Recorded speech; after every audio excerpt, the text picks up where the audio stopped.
Hi, this is Matt George, sports anchor and reporter here at ABC 10 and host of the Locked On Kings podcast. Tyrese Haliburton and the Indiana Pacers are headed to the NBA Finals. And we here in Sacramento are feeling a sort of kind of way about it because the Kings drafted Tyrese Haliburton in the 2020 NBA draft and, of course, traded Tyrese to the Pacers for Domantas Sabonis. At the time when that trade went down, I appeared on ABC 10 with Walt Gray, and we broke this trade down. Let's see what we had to say at the time and how it holds up today.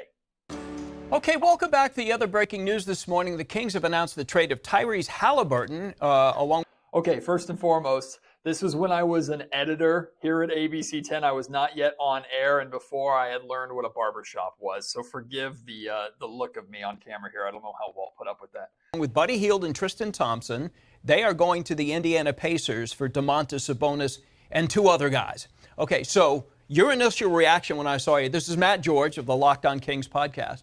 Your initial reaction is you didn't like it. It was more of a shock than anything else. And the negative comes from the fact that the Sacramento Kings are trading away the player that I believe to be their most important player in Tyrese Haliburton, who has all the makings of a future star, and he's shown that time and time again so far this season. It looked like the Kings were moving in a direction where their current star, De'Aaron Fox, who is still on the team, was handing the keys over to Haliburton a little bit. Maybe not voluntarily, but Tyrese was starting to take that role away. The Kings are trading Tyrese away for a better player in Domantas Sabonis, but they're also trading for a lot of win-now pressure. Does this mean?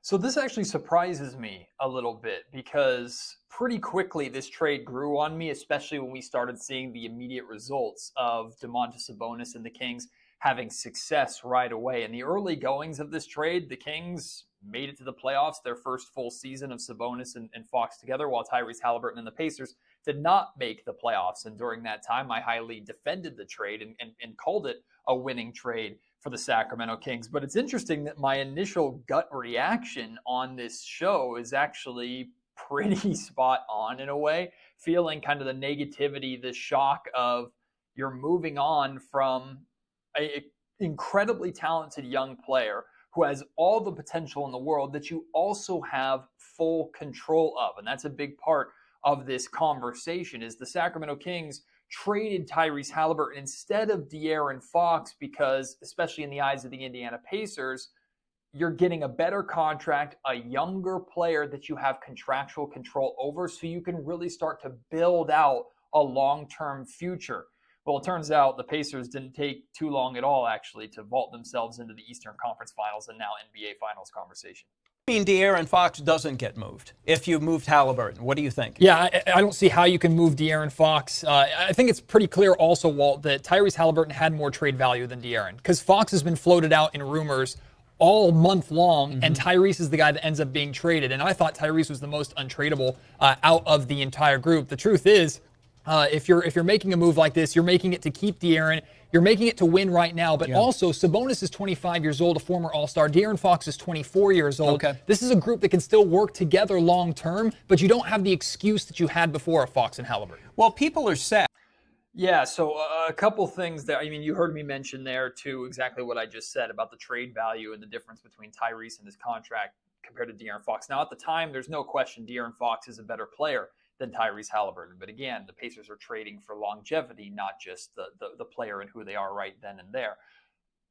The combination of Fox and Sabonis is absolutely a win-now move. And remember, this trade is happening before the Kings have ended the playoff drought, right? They have the longest active playoff drought in NBA history at this time. So obviously they're desperate to end that and not let that get to 17 years. It was already 16 years at the time. But here's the thing about this trade. There's no question now who won and who lost the trade. The Kings badly lost the trade. But I would argue the Kings badly lost the trade the minute that they decided to move on from the De'Aaron Fox and Domantas Sabonis core. Essentially, what you traded Tyrese Haliburton for, you have now moved on from yourself. And here you are in a position where Sabonis is still here, but Fox is gone. Tyrese Haliburton is in the NBA Finals, and the Kings are in a position where they don't know what's next. I mean, we're getting that reaction because everybody liked Tyrese. They liked his game. They saw a future. What are we getting in Sabonis? You mentioned he's got 2 more years left, and he's making about the same as Buddy Hield, who the Kings are dumping. Maybe we didn't get much for Buddy in this deal, but you moved a lot of his money out, so that could create space. Look, trading Buddy Hield is an addition by subtraction, in my opinion, just based off of Buddy has not worked here in Sacramento for a number of years, the financial aspect of it too. So it's easy for me to say so long to Buddy Hield. But in terms of what the Kings are acquiring in Domantas Sabonis, a scoring first big man, and now there is a true big man pairing with De'Aaron Fox, a pairing that the Kings were initially hoping to have when they drafted Marvin Bagley back in 2018. Sabonis can be that guy. He's proven to be that guy. The concern with Domantas Sabonis is that he doesn't really play defense, and the Kings don't really play defense anyway. Welcome. You'll fit right in. So he fits in there, but he will be a scoring threat right away for the Kings. Okay. Okay. So I think I overestimated the scoring ability of Domantas Sabonis, because that's been pretty consistent here in his time in Sacramento. Is we've wanted more scoring out of him, especially when he's coming off of a performance in the NBA play-in tournament this year where he was facing Anthony Davis and the Dallas Mavericks, and he only scored 11 points. And the Kings, of course, were eliminated in the play-in round. Domantas Sabonis has not been the scorer that I made him out to be, and I thought he was when they acquired him. Now, he has been at the foundation of their offense and has been a playmaker and an all-NBA caliber center, so he's been really, really good in other areas. But the scoring has not lived up to my expectation here, and that's something that we're hyper-focusing on now because the Kings gave Sabonis a really significant extension. I felt that extension needed to happen. There's no way you could have lost Sabonis in free agency after trading Tyrese Haliburton for him.